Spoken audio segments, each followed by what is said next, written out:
Hi అండి, welcome back to our channel. ఈరోజు నేను డిన్నర్లోకి మల్టీగ్రెయిన్ దోశ వేసుకున్నానండి. ఇది హెల్త్కి చాలా మంచిది కదా, అందుకని ఇలాగ ట్రై చేశాను. దీనికోసం ఒక టీ గ్లాసులు శనగలు, టీ గ్లాస్ పెసలు, టీ గ్లాస్ మినపప్పు, అలాగే టీ గ్లాస్ ఎర్ర కందిపప్పు, ఈ 4 కలిపి ఒక 5-6 గంటలు కడిగేసి శుభ్రంగా నానబెట్టేసుకున్నానండి. తర్వాత నీళ్ళు వడగట్టేసుకుని మిక్సీ జార్లో వేసుకోవాలి. ఇలాగ మిక్సీ జార్లో వేసుకుని ఒక ఇంచు అల్లం ముక్కను, ఒక 3 పచ్చిమిర్చి ముక్కలు కట్ వేసుకుని పిండిని వీలైనంత మెత్తగా పట్టుకోవాలండి.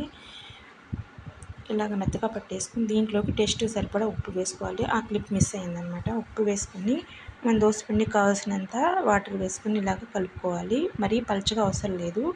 ఇలా కలిపేసుకుని స్టవ్ ఆన్ చేసుకుని ప్యాన్ పెట్టుకుని ప్యాన్ హీట్ ఎక్కాక నాన్ స్టిక్ ప్యాన్ పెట్టానండి. ఇది హీట్ ఎక్కాక ఇలాగ వీలైనంత పలుచగా వేసుకోవాలి. పెసరట్టు వేసుకున్నట్టుగానే పలుచగా వేసుకుని పైన సన్నగా కట్ చేసుకుని ఉల్లిపాయ, పచ్చిమిరపకాయ, అలాగే దీంట్లోనే కొంచెం జీలకర్ర కూడా వేసేసి 3 కలిపి పక్కన ఉంచేసానండి. దీన్ని మనకు కావాల్సినంత వరకు వేసుకోవాలండి. నేనైతే ఎక్కువ వేయను, అది ఎక్కువ వేసుకుంటే తినడానికి నాకు ఇష్టం ఉండదన్నమాట. నేను ఇలాగే వేసుకుంటాను. కొంచెం వేసుకొని కొంచెం ఆయిల్ వేసుకుని ఎర్రగా కాల్చుకుంటానండి. ఇది టేస్ట్ చాలా బాగుంటుంది.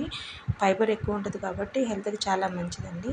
ఇది బ్రేక్ఫాస్ట్కైనా డిన్నర్కైనా ఇలా ఒకసారి ట్రై చేయండి. టేస్ట్ అయితే చాలా బాగుంటుంది. హెల్త్కి కూడా చాలా మంచిది కాబట్టి ఒకసారి ట్రై చేయండి.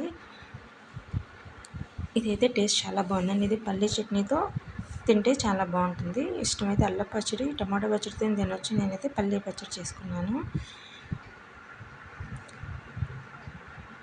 ఇలా శనగలు వేసుకోవడం, ఇవన్నీ కూడా మనకి ఫైబర్ ఎక్కువ ఉండే పదార్థాలు అన్నమాట. ఇలాగా దోశలాగా వేసుకుంటే ఎప్పుడు శనగలు పెసలైనా నానబెట్టుకుని ఉడకబెట్టుకుని తింటమే కాకుండా ఇలా దోశలాగా వేసుకుని డిఫరెంట్గా ఉంటుంది. హెల్త్కి కూడా మంచిదని చెప్పి ఇలా ట్రై చేశాను. టేస్ట్ అయితే చాలా బాగుందండి. ఒకసారి మీరు కూడా ట్రై చేయండి. ఎవరైనా ట్రై చేస్తే టేస్ట్ ఎలా ఉందో నాకు కామెంట్ చేయండి. కొంచెం హ్యాపీగా ఫీల్ అవుతాను. చాలా బాగుందండి. టేస్ట్ అయితే ఒకసారి ట్రై చేయండి.